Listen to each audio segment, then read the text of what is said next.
Hey guys, my name's Matt. I'm part of the customer success team here at Booksy UK. Today I want to talk to you about our waitlist feature. Please note that this feature is automatically activated and available to your clients straight away. There is nothing that you need to do on the Booksy Biz app in order to have this available. If you have a full day, your clients have the option to join your waitlist. Once your client is on the waitlist, they'll get a notification if an available appointment comes up, which is great to cover any last-minute cancellations. They will need to be quick though, as it does operate on a first-come, first-served basis.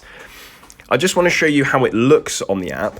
So as you can see here on my screen, this will be your public profile that's visible to your clients. I want to book in for a skin fade and beard trim. Now I'm super busy, so I'm only looking for appointments today. And as you can see, there are no appointments available.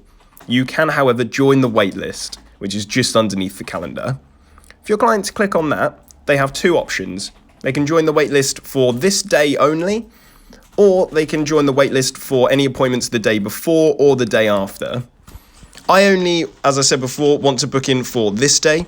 So if I click Add Me to Waitlist, they'll get an automatic confirmation straight away, and they'll send a text message and a push notification if a time slot comes up that's available for their booking. And that's as simple as that, guys. If you need anything else, just give us a call.